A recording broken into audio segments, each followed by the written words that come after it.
Ask any 7-year-old what grade he or she is in, and the reply is instant. It's part of their identity.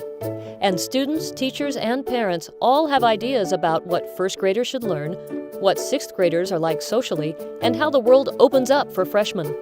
States have worked hard to establish learning standards for each grade level. By meeting those standards, educators document they're held accountable. But American education is changing as schools work to customize learning, to align themselves with today's world, where knowledge is always at our fingertips, literally. It's never been more evident that all of us learn at our own pace. No one says, "I want my child held back in an area she loves until other students catch up." And no one says, "My student is struggling in this subject, but please drag him along at the rest of the class's pace without a chance to fully master the subject." A stumbling block for individually paced learning could be our comfort with and utilization of grade levels, first grade, second grade, all the way through 12th. But there is always something artificial and arbitrary about grade levels.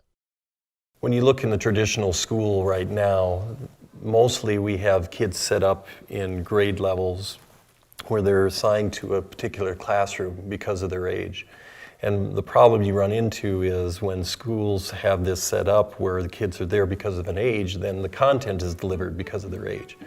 Losing grade level emphasis lessens the stigma of older students working on a subject with younger ones and, in fact, makes mixed-age learning the norm. You get to see second graders become best friends with fifth graders, and they don't really know or don't really care what age level they are, but they can help each other. They can work together in groups, and I mean, as long as you're meeting them at their level, they're able to work with a partner. If I don't get this, I'll go ask a bigger kid to help me. And it's okay that if I'm a second grader and I'm working in a group with a fifth grader. It doesn't matter, it's what's best for my learning.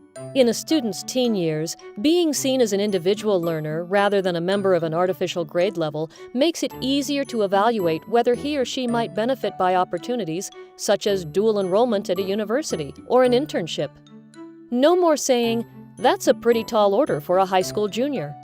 Still, what about that useful function of grade levels linked to instructional standards, being the means by which teachers prove themselves accountable? What we're seeing now is the struggle for a customized environment is for teachers now to have to find a way to track students more individually as opposed to the whole class did this assignment and this is their set of grades. Now for years we've done differentiation and other efforts to try to target a little bit to students' different needs.